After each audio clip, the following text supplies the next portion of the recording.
The security staff at the Las Vegas Hilton had noticed her by the third show. While everyone else screamed and applauded and surged forward trying to get closer to Elvis, she sat perfectly still in seat 12C, tears streaming down her face, never clapping, never smiling, just crying silently through every single song. Her name was Margaret Holloway, though the security team didn't know that at first. They just called her the crying lady in row 12. As weeks turned into months and Margaret kept appearing at show after show, always in the same seat when she could get it, always crying, never causing trouble, the security team stopped viewing her as a threat. Elvis noticed her too. By 1974, Elvis had developed a keen awareness of his audiences. He could spot the regulars, the superfans who came back night after night. But Margaret was different. The others were joyful, celebratory. Margaret looked like she was attending a funeral, night after night. During his August 1974 engagement, Elvis started asking about her. He'd point her out to Security Chief Joe Esposito during breaks. "That woman in row 12, the one who's always crying. Is she okay?" Joe had checked into it. "She's not causing any problems. She buys her ticket, sits in her seat, cries through the whole show, and leaves quietly. Just seems to be going through something." "What's her name?" Elvis asked. Joe shrugged. "We never asked. She's just the crying lady." Elvis couldn't stop thinking about Margaret. There was something about her silent grief that haunted him. He'd performed for millions, had seen every possible audience reaction. But Margaret's tears were different. They weren't the tears of a fan overcome with emotion. They were deeper, more profound, like she was using his music to process something unbearable. As months went by, Elvis began to unconsciously perform to her. He'd find himself making eye contact during the sad songs, the ballads about loss and loneliness. Sometimes he'd change his set list if he spotted her in row 12. His band noticed but didn't comment. Margaret attended 643 shows between August 1974 and June 1977. She came whenever she could, always trying to get seat 12C. The ticket sellers got to know her, this quiet woman in her late 50s who never smiled, never spoke more than necessary, just bought her ticket and made her way to row 12. Elvis gave specific instructions to his security team regarding Margaret. "That woman in row 12, don't ever ask her to leave. Don't bother her, don't question her. She's supposed to be here." Margaret became an unofficial member of the Elvis universe, protected by the king himself, even though they'd never spoken. By 1976, Elvis's health was deteriorating. The prescription medications were taking their toll. His performances were becoming erratic, sometimes brilliant, sometimes painful to watch. But no matter how bad things got, Margaret was there in row 12, crying her silent tears, bearing witness to his slow decline. There were nights when Elvis would tell Joe Esposito, "She was there again tonight. Something terrible happened to her.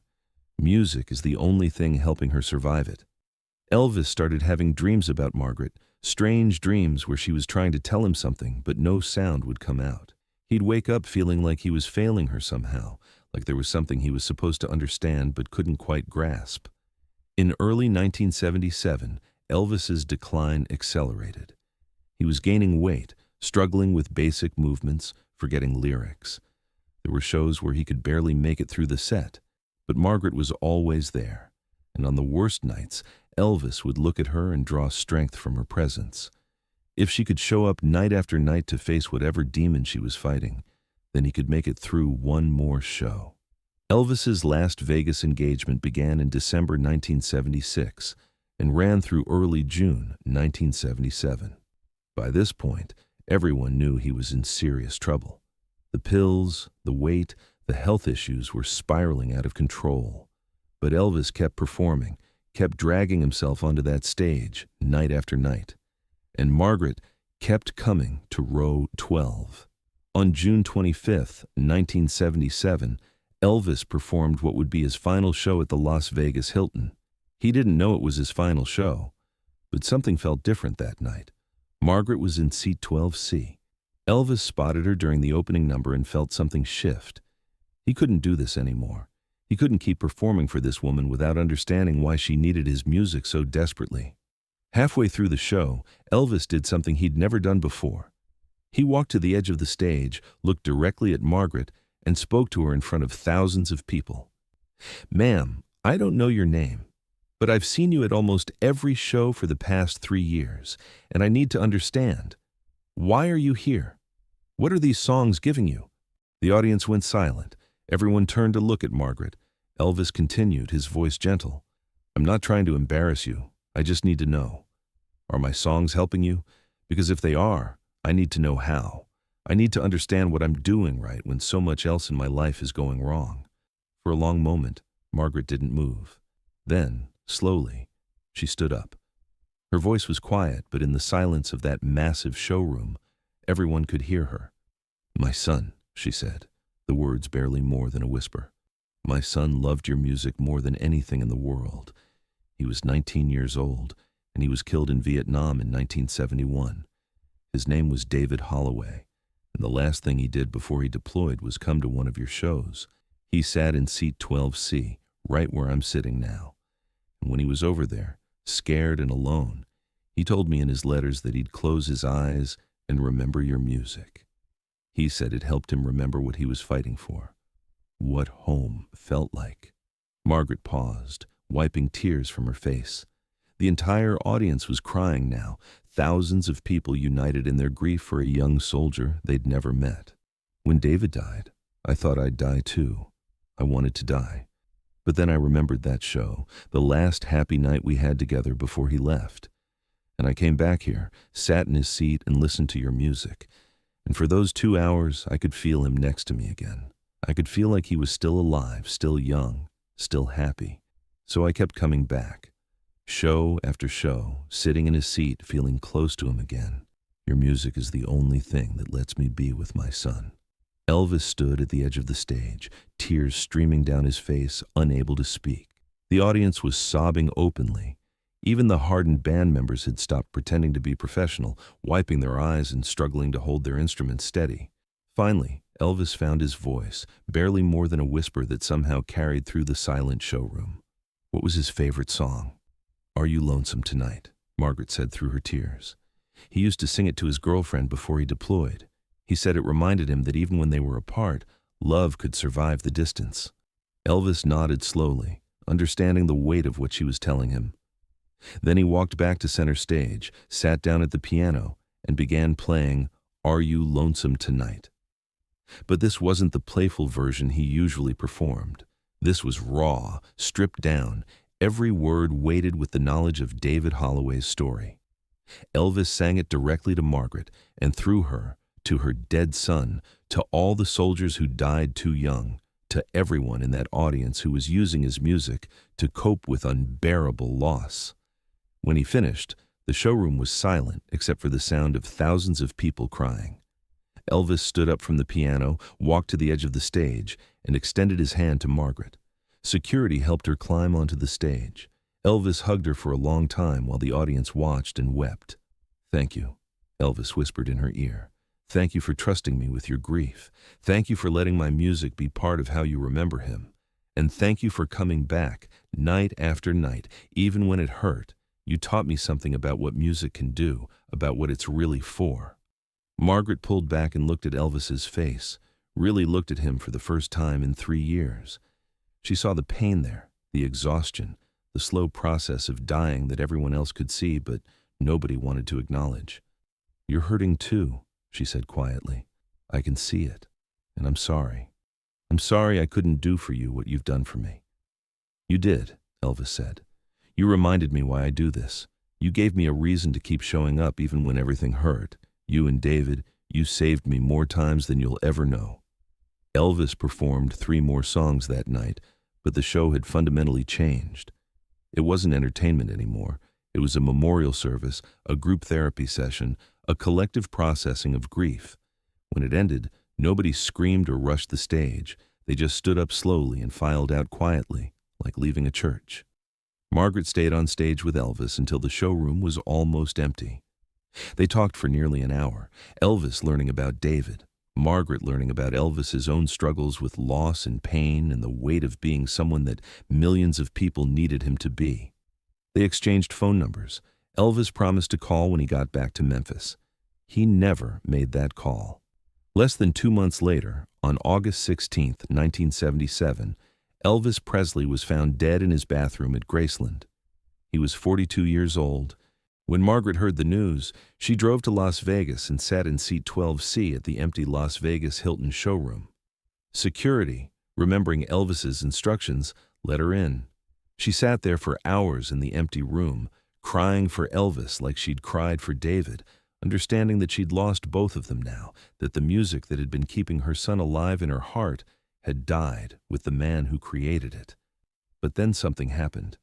The showroom wasn't completely empty. Other people started arriving, other grieving fans who needed to be in that space, who needed to feel close to Elvis one more time. And someone put on a recording of Elvis's voice, and suddenly that empty showroom was filled with his music again. Margaret realized then that Elvis had been wrong about one thing. The music hadn't died with him. It was still there, still capable of helping people survive their unbearable losses, still connecting mothers to dead sons and broken people to hope. David was still alive in her memory, and Elvis was too. Both of them preserved in the songs that had meant so much to all three of them. Margaret Holloway lived until 2003. She never attended another Elvis show because there were no more Elvis shows to attend, but she kept seat 12C occupied in her own way.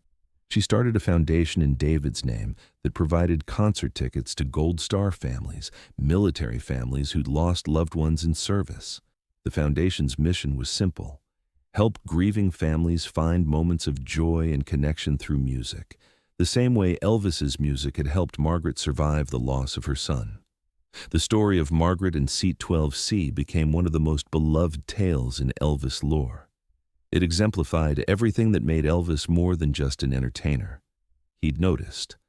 Out of thousands of faces, millions of fans, decades of performances, he'd noticed one woman's pain and cared enough to want to understand it.